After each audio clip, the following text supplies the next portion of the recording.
अगर आपके पास आईफोन है तो मोस्ट प्रोबेबली ये चाइना में बना होगा, क्योंकि दुनिया के 90% आईफोन चाइना में ही बनते हैं।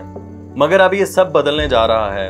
एप्पल अब अपनी प्रोडक्शन इंडिया में भी शिफ्ट कर रहा है। सो आज की वीडियो में हम इसी बारे में बात करेंगे कि एप्पल अपनी प्रोडक्शन चाइना से इंडिया में क्यों शिफ्ट कर रहा है और इसके पीछे की वजूहात क्या हैं। दूसरा, भाई ने ये नया माइक लिया है, so let me know in the comments below कि ऑडियो की क्वालिटी में भी कुछ बेहतरी यही है या फिर पैसा बर्बाद।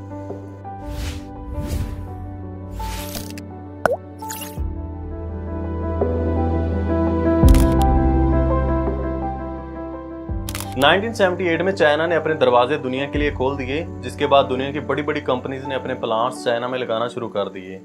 क्योंकि चाइना में वेजेस बहुत कम थी, जिसकी वजह से ओवरऑल मैन्युफैक्चरिंग कॉस्ट बहुत कम पड़ती थी। इसीलिए दुनिया की बड़ी बड़ी कंपनीज ने अपनी मैन्युफैक्चरिंग चाइना में शिफ्ट कर दी और यूं चाइना दुनिया की फैक्ट्री बन गया। 2001 में एप्पल ने भी अपनी प्रोडक्शन चाइना में इसीलिए शुरू की थी क्योंकि चाइना के पास सस्ती और स्किलफुल लेबर मौजूद थी। मगर चाइना ने बहुत तेजी से तरक्की की है, जिसकी वजह से लोगों की वेजेस में भी इजाफा हुआ है।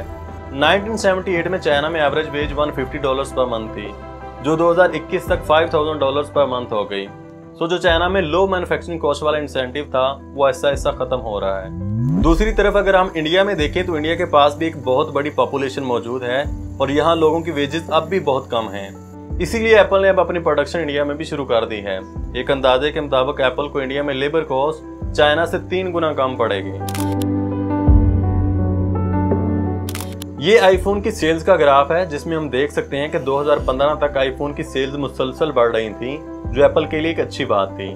मगर 2015 के बाद आईफोन की सेल्स में इजाफा नहीं हो रहा और एप्पल हर साल तकरीबन same number of iPhone sell कर रहा है, जिसकी वजह से एप्पल की ग्रोथ रुक गई है। चूंकि एप्पल एक पब्लिक कंपनी है और ये स्टॉक मार्केट में भी रजिस्टर है, इसलिए एप्पल अगर स्टॉक मार्केट में इन्वेस्टर्स को अट्रैक्ट करना चाहता है तो उसे ग्रोथ दिखाना होगी। इंडिया के पास दुनिया की सेकंड लार्जेस्ट पॉपुलेशन मौजूद है और इंडिया की इकोनॉमी भी ऐसा ऐसा बेहतर हो रही है, जिसकी वजह से एप्पल को इंडिया में बहुत ज्यादा पोटेंशियल नजर आ रहा है। एप्पल को लगता है कि अगर वो अपनी सेल्स इंक्रीज करना चाहता है तो उसे इंडियन मार्केट कैप्चर करना होगी, इसीलिए उसने अपनी प्रोडक्शन इंडिया में शुरू कर दी है। एप्पल इंडिया में $40 बिलियन के आईफोन्स बनाएगा, जिनमें से $1.5 बिलियन के आईफोन इंडिया में ही सेल हो जाएंगे और बाकी आईफोन्स इंडिया दूसरे मालों को एक्सपोर्ट कर देगा। So it's a win win situation for both parties. America और चाइना में काफी अरसे से ट्रेड वार चल रही है, मगर ट्रंप के दौर में ये कुछ ज्यादा ही हो गई थी। अमेरिका चाइना से मोस्टली लैपटॉप्स और मोबाइल फोन ही इंपोर्ट करता है, जिसकी वजह से अमेरिका का चाइना के साथ $350 बिलियन का ट्रेड डेफिसिट पैदा होता है। इसलिए एप्पल को लगता है कि इन फ्यूचर अगर कभी अमेरिका और चाइना में कुछ मसला हो गया तो उसकी सारी सप्लाई चेन खतरे में पड़ सकती है। दूसरी तरफ अगर हम इंडिया को देखें तो इंडिया भी चाइना का हरीफ है और चाइना के खिलाफ अमेरिका और इंडिया इत्तेहादी भी हैं। इसी वजह से एप्पल को इंडिया एक सेफ प्लेस लगती है, इसीलिए एप्पल ने अपनी प्रोडक्शन इंडिया में शुरू की है। 2019 में कोरोना वायरस पैंडेमिक शुरू हुआ, जो देखते ही देखते पूरी दुनिया में फैल गया, जिसकी वजह से इंटरनेशनल सप्लाई चेन बुरी तरह मुतासिर हुई। क्योंकि एप्पल के 90% आईफोन चाइना में ही बनते हैं, इसलिए बॉर्डर्स बंद होने की वजह से एप्पल की सप्लाई चेन भी बुरी तरह मुतासिर हुई।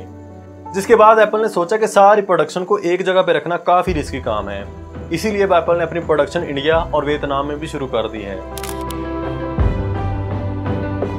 अब इस सब में जहां इंडिया के लिए बहुत से फायदे मौजूद हैं, वहीं उसके लिए बहुत से चैलेंजेस भी मौजूद हैं। एक तो इंडिया के पास उतनी टेक्निकल कैपेसिटी मौजूद नहीं है जितनी चाइना के पास है, इसलिए अभी सिर्फ आईफोन इंडिया में असेंबल होंगे और उनके पार्ट्स अभी भी चाइना से ही मंगवाए जाएंगे। इसके अलावा इंडियन लेबर भी चाइनीज लेबर जितना स्किलफुल नहीं है, मगर ये ऐसे मसले हैं जो वक्त के साथ साथ हल हो जाएंगे। अहम बात यह है कि India is making the right move और आने वाले वक्त में ये इंडिया के लिए बहुत फायदेमंद साबित हो सकता है। सो आज के लिए बस इतना ही। मुझे कमेंट सेक्शन में बताइए कि आप इस बारे में क्या सोचते हैं। मिलते हैं किसी अगली वीडियो में। सी यू नेक्स्ट टाइम।